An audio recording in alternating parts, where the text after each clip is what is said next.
On Spotlight, ang ilang Kapuso reservists na tumulong sa relief operations ng GMA Kapuso Foundation. Si Black Rider star Ruru Madrid naman, sinampal daw ng isang action star. May report si Nelson Canlas.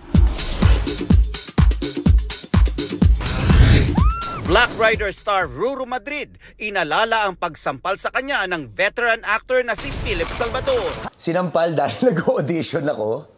Tapos siguro hindi ko makuha yung eksena. It was the very first time. Pagganap ni Barbie Fortesa sa Punang Araw bilang si Adelina de la Cruz, sumubok daw sa kanyang acting skills. Masasabi ko rin na ito yung pinaka mabigat at emotionally challenging for me. Mapapanood na ang anticipated family drama series simula sa Lunes. Kapuso primetime queen Marian Rivera ibinahagi ang behind the scenes sa pag-achieve ng mga pasa sa pelikulang Balota.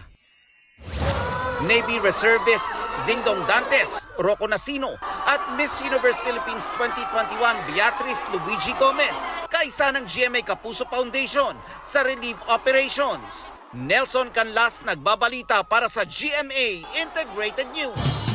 Huwag magpahuli sa mga balitang dapat ninyong malaman. Mag-subscribe sa GMA Integrated News sa YouTube.